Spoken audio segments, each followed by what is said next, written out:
guys, welcome back to Physio Room.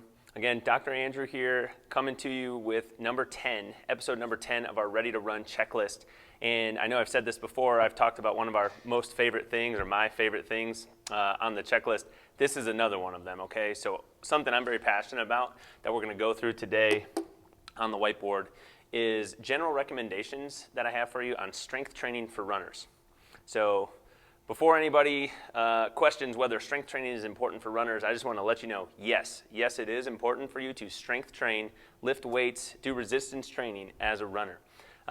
It's only going to improve your running ability, make you more resilient to injury, and improve your running economy, meaning you're going to be faster and able to run longer, feeling better, okay? So let's get into some of the general recommendations that I have for you guys on strength training for runners. Now, and I'll try to make sure I write large enough that you can see these. But so this is a question that I get asked very often, which is why we're doing this video on it.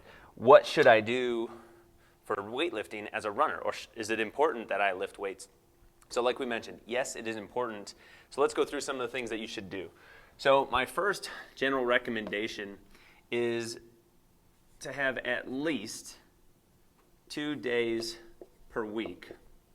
And your program should be goal dependent, okay? Meaning not every person should have the same strength training program. Not every runner has the same goals. And specifically, what we're talking about today is for endurance runners, distance runners. I'm not talking about sprinters. If you're a sprinter, you're probably going to be lifting a lot more often than 2 days a week, unless you're like really in season.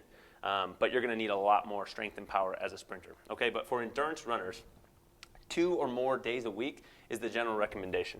Okay, so what your strength training program should primarily be comprised of, you guys, is compound strength movements. And what I mean by that is multi-joint movements. So for example, a single joint movement would be something like a biceps curl. A multi-joint movement for the arms would be something like a pull-up or a bench press where you're using your shoulder, your elbow, or your wrist all at the same time, okay?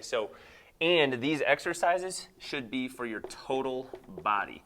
Now, I don't mean every exercise needs to be including your entire body, but what I mean by that is runners, it is important to lift for not only your legs, but also your upper body. So it's a myth that runners don't need to do upper body exercises. It will only help you as a runner to do upper body strength training, okay? So after we get past that, another factor that I like to consider, because running is such a unilateral movement, meaning one foot is on the ground at any given time, not both, your strength training program should incorporate some form of unilateral and what we call multiplanar movements.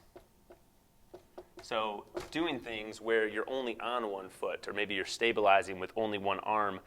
What this is going to do is it's going to fire up the muscles in the glutes and in your trunk to work on stability so that you're stable when you're running, okay? So number 3, unilateral and multiplanar movements. That's a tongue twister. Don't try to say that too many times. Okay, so one of the important things we talk about when we're running, and you have races on the schedule, as your race is coming up, generally people will taper, or coaches will taper somebody's program to make sure that they're fresh for that race. We want to do the same thing with our strength training programs. We want to make sure that the person is training the correct amount, and our running program and our strength training program need to mesh well together. So your strength training program needs to be flexible with your running program, okay? So to take that a little bit deeper, what I mean is as you're starting out your running training, your volume may be a little bit lower, and gradually you're going to probably increase your volume dependent on whatever distance it is that you're going to be running. So when you're starting out, your strength training program can probably be a little bit higher volume because you're not putting as much volume in on the legs running. But as you get closer to the race and as your volume is picking up, you're going to want to monitor and modify the strength training program to make sure that you're just not overdoing it and overtaxing your body, so that you can stay fresh for the workouts that you really need to be fresh for. So what you will probably do is decrease slightly the intensity that you're lifting as your running training goes on, as you get closer to that race, to make sure that you're staying fresh. So that's what I mean by making sure it's flexible with your running program. The goal here really, you guys, is that we want to find what's called the minimal effective dose that you can strength train and see gains and benefits from it, but it's not so much that it's tipping that threshold of making you a little bit worn down or burned out or anything like that, that it's just too much grinding. Okay, and then the last part we're going to talk about here today is making sure when somebody is doing a strength training program, we would do an assessment with all of our clients that come in, but we want to make sure your movement is technically sound and that it's challenging, okay? So one of the, I think, common misconceptions out there is that a distance or endurance runner, endurance athlete doesn't need to have strength and power, and that's a big myth, okay? So it will only make you better to train those fast twitch muscle fibers and those fast movements as an endurance runner, especially if you want to have some sort of kick or speed at the end of your race. That's what you need that for.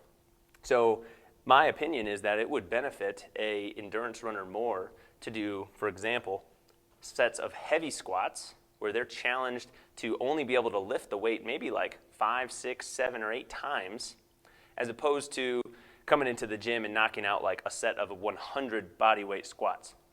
Now, what I'll say is that before we would load somebody up, we want to make sure they're moving technically sound, meaning that your hips are moving properly, your knees are moving properly, your form looks proficient before we start loading it. So everyone would start with some sort of body weight movement if they're not moving properly. But as soon as they are able to do that and able to do that under some sort of metabolic demand, we're going to start to load the skeletal system, so that we can strengthen the bones, strengthen the tendons, muscles, build resilience in the tissues, okay?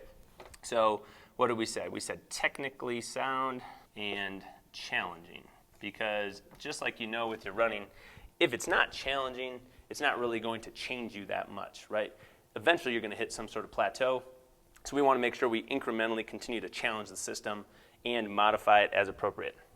So these are our general recommendations on strength training for runners. Of course, there are a lot of other things, little sub-points that could go into each of these. We're actually going to be turning this topic into a workshop coming up soon. So Tristan Mitchell, owner of Lion's Den Strength, Mobility, and Performance, the gym that I'm standing in right now, we're doing a workshop series on running injuries, strength training, warm-up routines. So be on the lookout for one of these topics. And if you're local here in the Denver area, we would love to have you join us for that workshop on strength training. Okay, again, you guys, I'm Dr. Andrew with Physio Room. Our goal is to keep you running strong, running healthy, and running for the long term, and strength training is a big part of that, okay? So if you don't know what to do for your strength training routine, please reach out and contact us so we can give you some tips, some pointers, and help you on the right way. All right, thanks for tuning in. Bye-bye.